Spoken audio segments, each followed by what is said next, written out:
Kelihatannya orang-orang menganggap vaksin itu game changers dan kayak single bullets gitu ya untuk semuanya. Padahal nggak seperti itu gitu.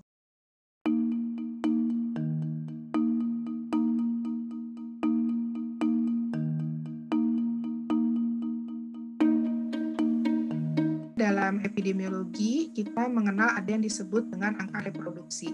Artinya jumlah rata-rata kasus yang timbul dari satu kasus indeks.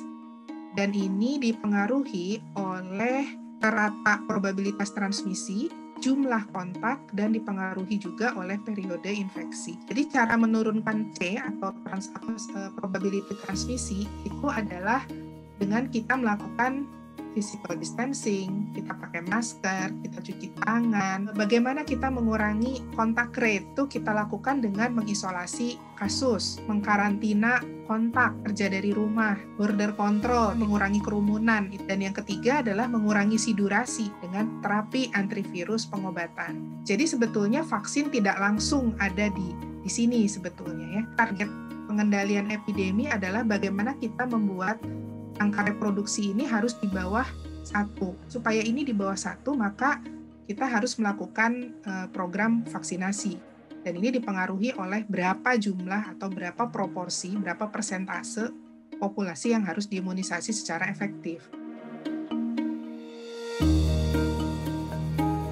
Dengan efikasi 65% itu udah dihitung sebetulnya dan ada publikasinya, maka target vaksinasinya mencapai 100% sebetulnya, bukan lagi 70%.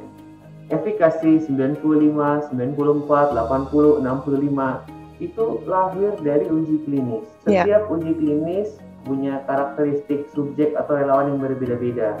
Apakah vaksin A otomatis lebih baik daripada vaksin B? Tidak, karena tadi sumbernya beda-beda. Kita tahu bahwa WHO menetapkan efikasi minimal vaksin COVID itu 50%. Dengan angka 65% saja ya, tanda petik saja, itu secara statistika sebetulnya orang yang divaksinasi itu punya risiko ya hampir 3 kali lebih rendah untuk mengalami COVID yang bergejala. Sampai saat ini belum ada yang terbukti mencegah transmisi atau penularan. Apa artinya?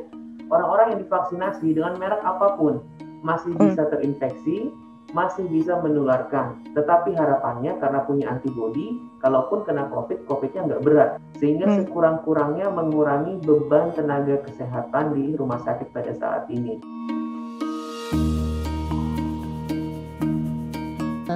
Penolakan masyarakat misalnya terhadap vaksin ini, kalau kita kategorikan itu sebenarnya apa sih alasan-alasan utama kenapa misalnya mereka menolak, dan masyarakat Indonesia juga kan sangat beragam ya.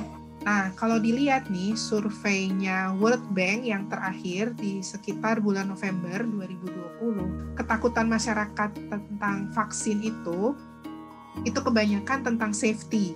Nah, sekarang kok bisa ini vaksin COVID dibuat dalam waktu 10 bulan kira-kira ya? Ada 2 jawabannya. Yang pertama, bayangkan dalam satu waktu yang sama ya di masa pandemi ini, semua ilmuwan ya, semua pusat penelitian itu mencurahkan resources-nya untuk satu hal yang sama. Yang kedua, ini yang orang tidak banyak tahu. Kita itu udah pernah mulai mengembangkan vaksin untuk penyakit SARS dan MERS yang sebetulnya mereka juga coronavirus. Jadi sebetulnya pengetahuan vaksin atau pengetahuan tentang virus corona ini tidak mulai dari nol lagi.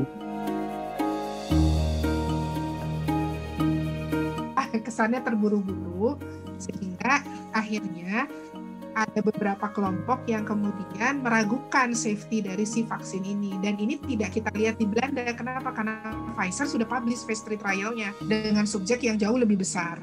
Kalau Sinovac waktu itu belum, makanya orang takut. Padahal saya bukan apa-apa, saya cukup paham kenapa istilahnya kita mengijon Sinovac. Karena kalau nggak mengijon, kita nggak dapat itu jatahnya. Karena semua udah dikuasai sama negara-negara maju. Alasan pemerintah memilih vaksin Sinovac adalah salah satunya tadi, vaksin ini menggunakan teknologi inactivated, penyimpanannya nggak butuh suhu khusus, cukup disimpan pada suhu 2-8 derajat, nggak kayak vaksin Pfizer misalnya, minus 70, minus 80 ya.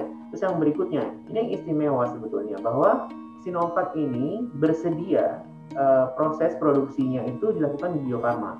Jadi ada proses ada alih teknologi di situ.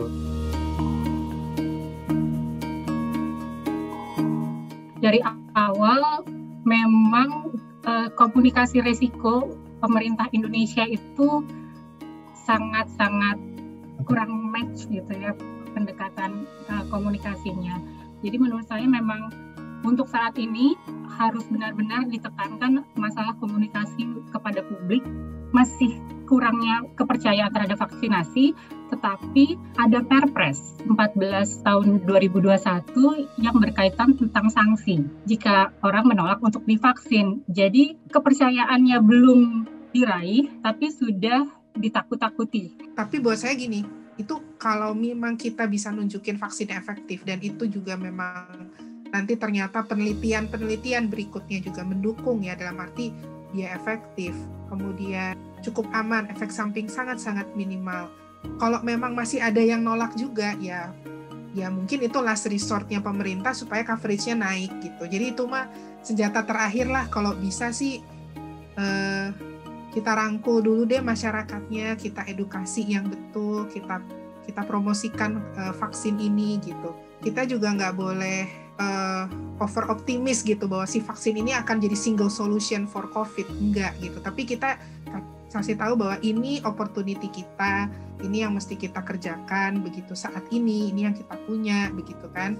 Tapi juga kita tetap hati-hati dalam arti ya tadi misalnya kita tahu ini safety-nya kita banyak belum tahu. Oke, kita bikin sistem surveillance yang baik sehingga jangan nanti kalau misalnya keadaan ekstrim setelah divaksin, orang nggak nyalahin vaksin gitu kan. Nah, contoh-contoh hal-hal seperti itu yang memang kita siapkan supaya masyarakat tetap terlindungi juga gitu.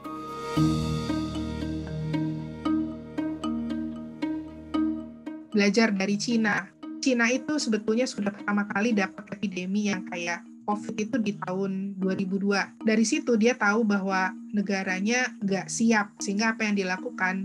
Dia investasi 850 juta US dollar. Dia bangun sistem surveillance dan pengendalian penyakit. Dan kita bisa lihat investasi mereka bertahun-tahun ini, itu saat mereka menangani COVID kemarin.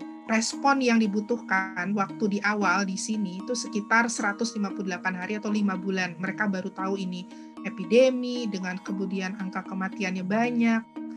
Tapi sekarang mereka sudah bisa merespon dalam waktu 50 hari. Dan dengan investasi yang mereka sudah kerjakan di sini, mereka itu bisa melakukan kultur virus, bisa melakukan pemetaan genomik dengan whole genome sequencing.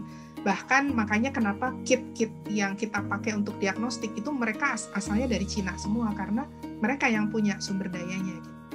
Jadi belajar dari sini teman-teman bisa lihat bahwa negara kita itu butuh banget banyak orang yang ahlinya biologi molekuler, ahlinya bioinformatics, ahlinya big data, ahli epid gitu ya, ahli vaksin, ahli uji klinik, ahli logistik gitu. Dan kayaknya itu yang dibutuhkan negara kita sekarang, dan bagaimana roadmap ini tuh bisa kita buat untuk Indonesia ya. Kalau Cina bisa ya Indonesia juga bisa kan gitu.